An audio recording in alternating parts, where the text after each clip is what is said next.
Hello, everyone. Thank you for coming to our presentation on our digital and mounted exhibition at the Iowa State University Textiles and Clothing Museum titled Fashion Forward, Centering Justice in Fashion History. We launched the digital exhibition on July 30th, 2021, using Microsoft Sway, an open access platform hosted at Iowa State University.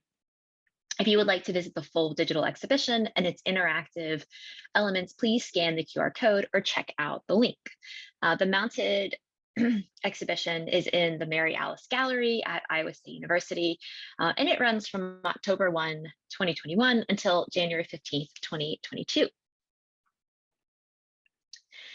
Myself, Kelly Reddy-Best, Kira Streck, Ginger Stanciel, Joshua Simon, and Jennifer Farley Gordon curated the exhibition. Kira, Ginger, and Joshua are master students in the Apparel, Merchandising, and Design program at Iowa State and hold the endowed Agatha Hoopenbecker Burnett Graduate Teaching and Research Assistantship in the Textiles and Clothing Museum. I am an associate professor in Apparel, Merchandising, and Design, and also the director and curator at the Textiles and Clothing Museum. Dr. Gordon is a lecturer in Apparel, Merchandising, and Design, and also serves as the digital curator for the museum.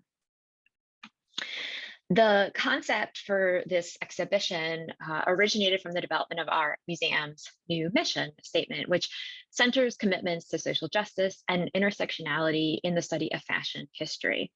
In this exhibition, we reinterpret object highlights from the collection through this critical lens and acknowledge intersections with historically marginalized communities to tell justice-oriented histories.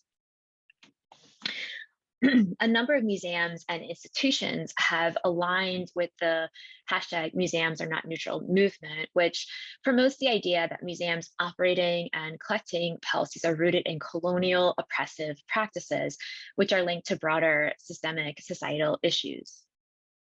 Through our exhibition, we actively reject discriminatory practices and uplift marginalized voices and stories to create a more socially just and equitable fashion history narrative. Before we begin, we want to acknowledge those who have previously taken care of the land on which we gather. Before this site became Iowa State University, it was the ancestral lands and territory of the Bakojay or Iowa Nation. The United States obtained the land from the Meskwaki and Sauk nations in the Treaty of 1842. We wish to recognize our obligation to this land and to the people who took care of it, as well as to the 17,000 Native people who live in Iowa today.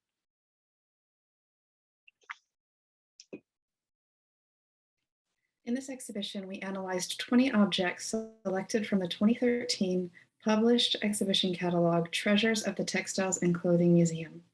These objects range in date from the 18th to the 21st century and were deemed important objects and stories. The previous curators mounted the exhibition and published the corresponding catalog. We reinterpret these objects through an intersectional, justice-oriented lens.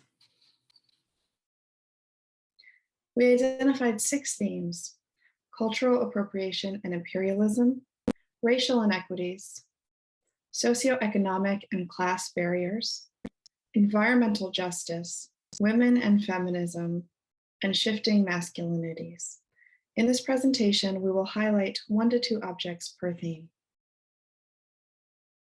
In the first theme, we examine the concepts of cultural appropriation and imperialism.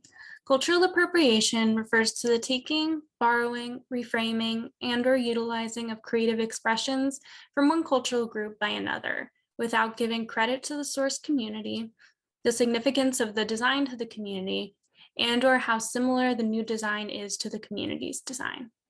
In this theme, we investigate the complex entanglements of a globalized fashion system and how the producers of the objects featured in this theme drew upon elements of cultures distant, near to, and far from their own.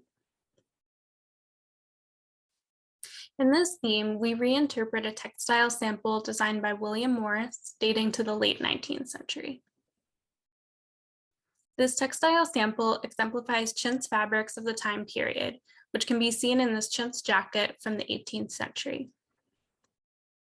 Chintz fabrics were used in furniture and in wallpaper, such as in the image here.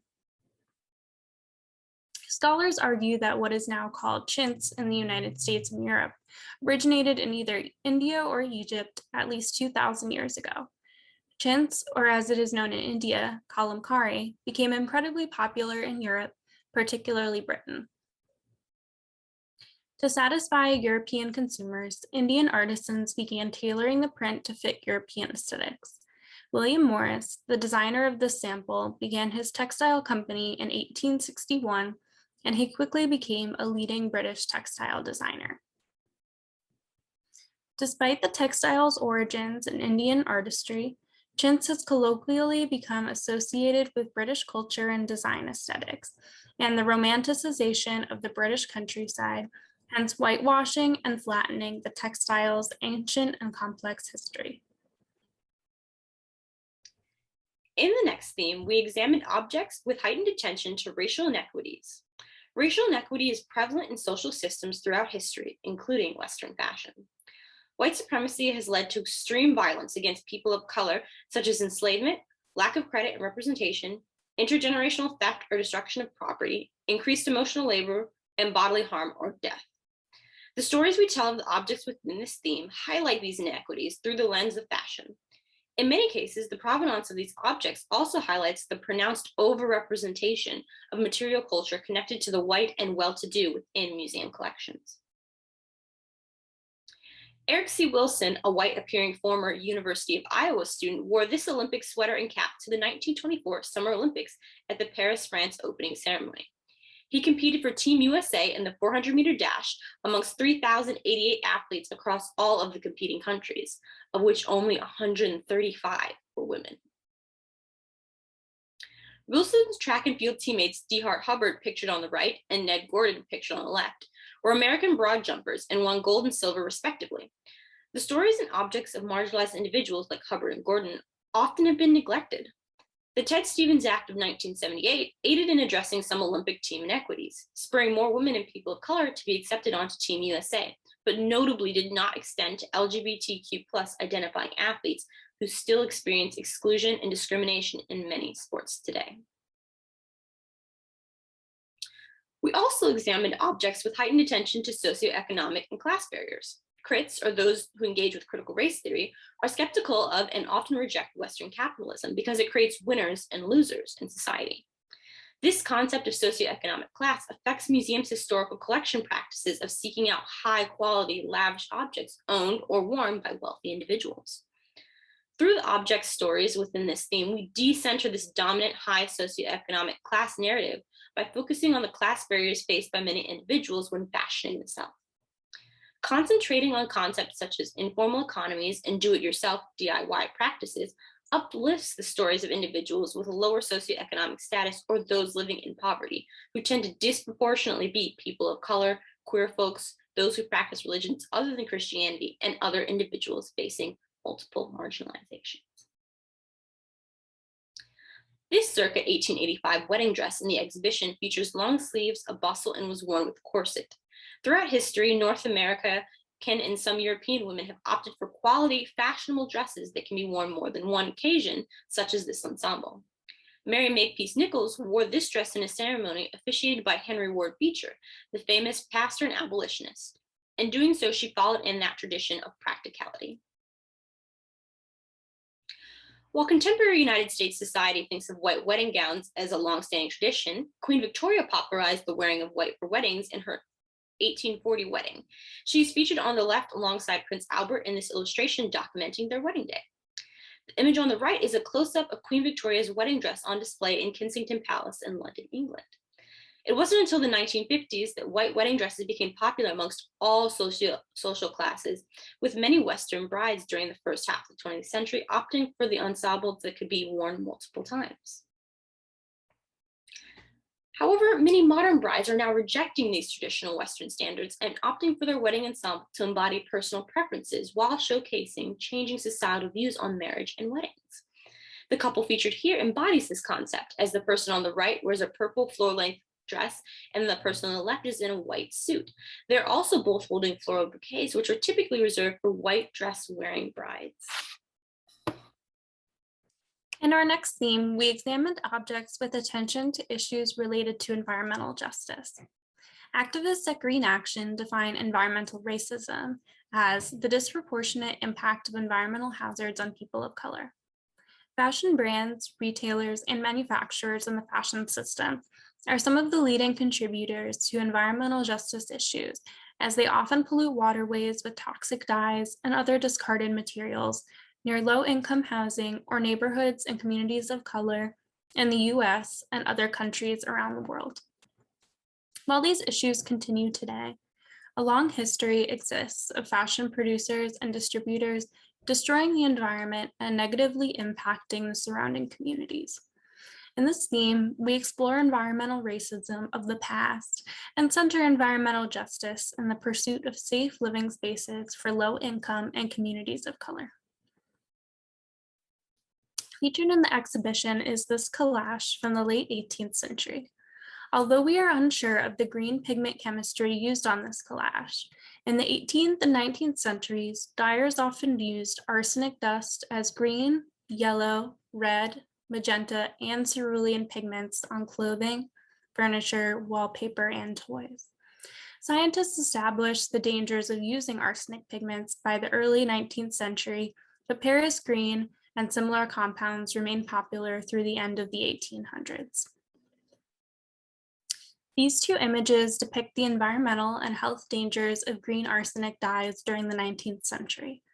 This medical illustration shows the impact of arsenic poisoning on a patient's hands. The political cartoon mocks the use of arsenic in Dancing the Waltz, comparing the perceived moral dangers of waltzing and the physical dangers of arsenic pigmented fabrics. The contemporary fashion system still subjects many textile production communities in countries such as China, India, and Vietnam to toxic dye waste.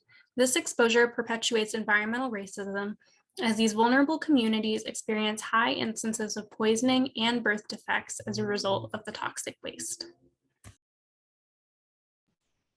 Next, we examined women and feminism. Women in Western cultures have historically been subjected to sexist and patriarchal oppression. That is, they are treated as inferior to men. Feminists have brought much attention to and implemented societal change regarding this subjugation since about the mid-19th century.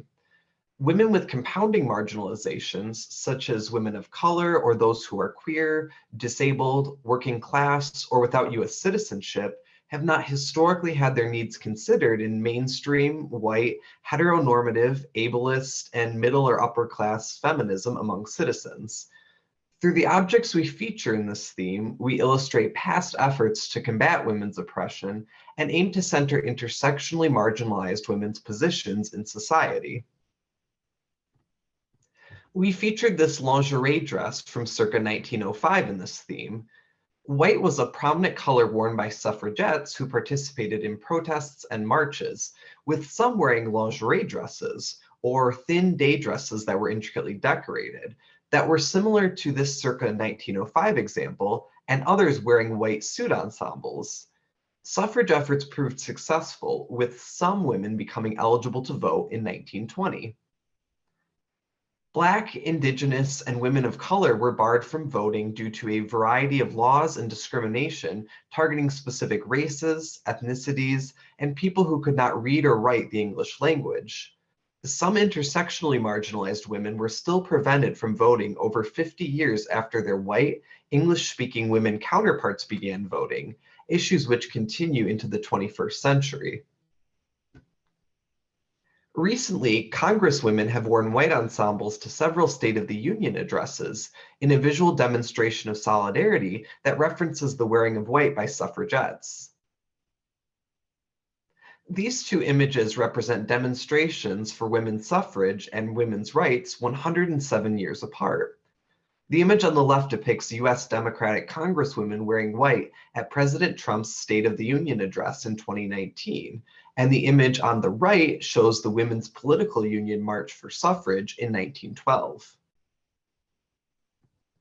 Similarly, this next set of images shows a number of Democratic Congresswomen at President Trump's State of the Union address in 2019 and New Hampshire suffrage representatives in 1912. In the final theme of our exhibition, we examine the concept of shifting masculinities. The gender binary, or woman-man, is a hallmark of Western social systems. The binary puts forth strict definitions of particular genders that are tied to sex assigned at birth. For example, individuals who are assigned female at birth are often expected to identify as a woman or with feminine pronouns, like she, her, and preferences.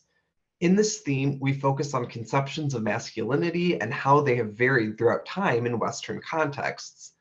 Through these stories, the absence of traditional ideas of masculinity is apparent, as each period has had its own unique ideas surrounding masculinity and self-presentation.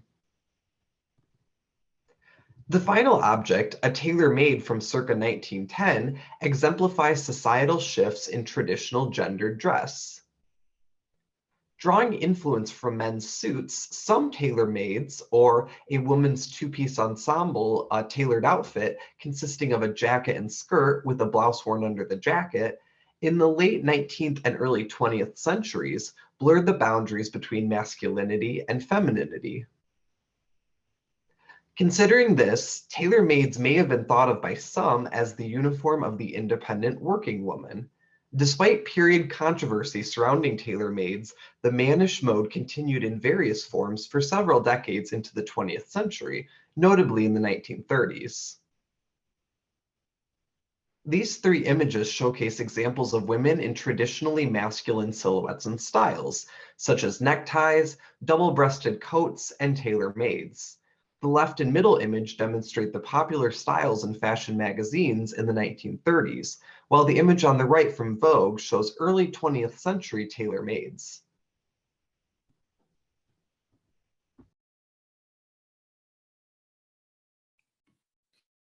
In closing, we want to emphasize how centering social justice within fashion history is vital.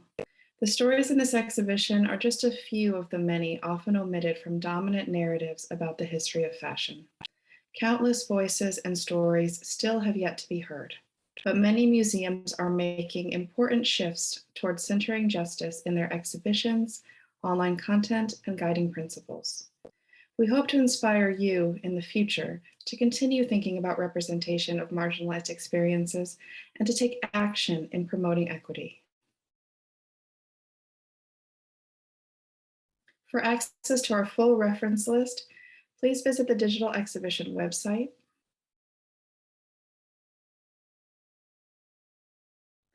We would like to extend a special thanks to the following individuals for assisting in making this exhibition possible and for providing critical feedback throughout the research and development process. We also express appreciation for the endowed Agatha Hupenbecker Burnett Graduate Student Assistantship, which funded the students to create this exhibition. Dr. Hupenbecker Burnett was the chair of our department from 1973 until 1979, an advocate for object-based learning and instrumental in the development of our collection and museum. Her endowment provides students with enriching learning opportunities, such as building and curating this exhibition. Thank you, and please visit our digital exhibition to learn more.